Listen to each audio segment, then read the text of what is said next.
You mentioned that with butterfly marketing, you had a vision, you had a dream, and you got to see it become realized. What do you think were some of the keys to turning that vision, that dream, into reality? Well, first, the butterfly effect is something that has been very dear to me.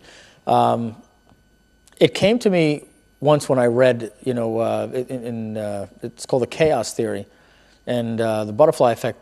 It says that the single flapping of a butterfly's wing produces tiny changes in the atmosphere that can one day change a sunny day to being a tsunami that could wipe out the Indonesian coastline. And I remember writing that on my PowerPoint slide, and then just weeks later, a tsunami wiped out the Indonesian coastline. And it just blew me away. I started thinking like, well, wow, I mean, did this really come from, the flapping of a butterfly's wing 10,000 years ago or something, But if you look up in Wikipedia, there's another definition for it is that initial changes in small initial changes in a dynamic environment can produce profoundly different results over time. So if we have two identical scenarios where there are so many different formulas going on and they're identical, and in this formula we just take one decimal place out 15 degrees and we go 0.00000001, and in the other one it's 0.000002.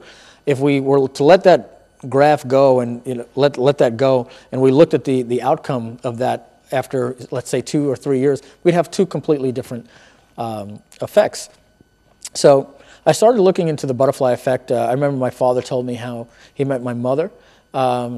He had told me that he was running late for a party in Manhattan, and he was very upset with his friends that he was running late, and the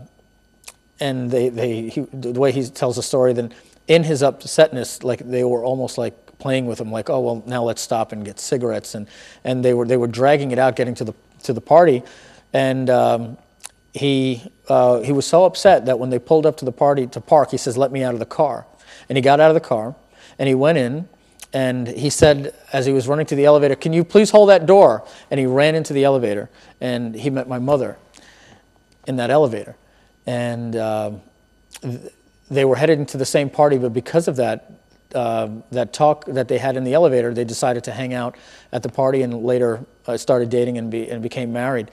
And I just wonder, like, what would have happened had the friends gotten there on time, or if he decided not to get out, or if he missed that elevator. So that's just a butterfly effect in time. It was a single flapping of a butterfly's wing right there in time that has gone on to totally change everything. I'm here. I've had the good fortune of going out and helping many people along in their journey, and they'll give back. And I truly know that making that elevator has completely changed the shape of the world today. So I'm a big fan of the butterfly effect.